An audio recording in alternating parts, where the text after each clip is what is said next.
Hello guys, we are back with our next lecture. In this lecture, let us go through the next question. Okay, so this question belongs to GATE CSC 1993 guys.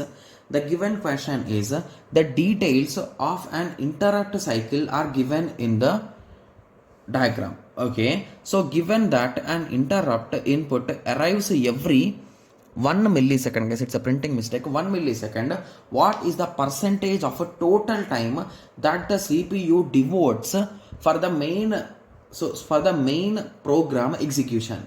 Okay, so now what they have given in the whole diagram is so arrival of interrupt. Okay, so once the interrupt starts, so there will be 10 microseconds.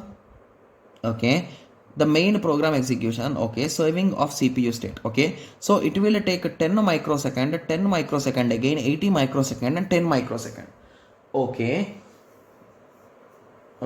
so basically how much time is it taking in total, guys?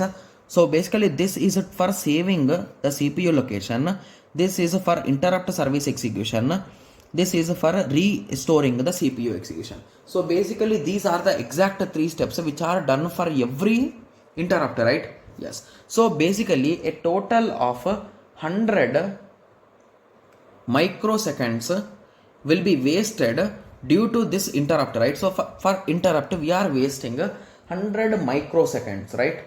Yes, but in that question they told that given that interrupt input arrives every 1 millisecond, but the interrupt thing is coming for every 1 millisecond, guys. So for 1 millisecond I am going to waste 100 microseconds from it, right?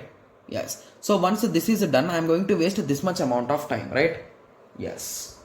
Okay, so as they did not give any kind of situation here, so let us take a small example, guys. So assume that okay, we are running our process for 1000. Okay, so basically this is 1 millisecond, right? Okay, so let us convert it into micro, guys. So it is nothing but 1000 microseconds, right? Yes, so for 1000 microseconds we are going to spend 100 microseconds in this particular task, right? Yes, so means how much time is indirectly spent here, guys?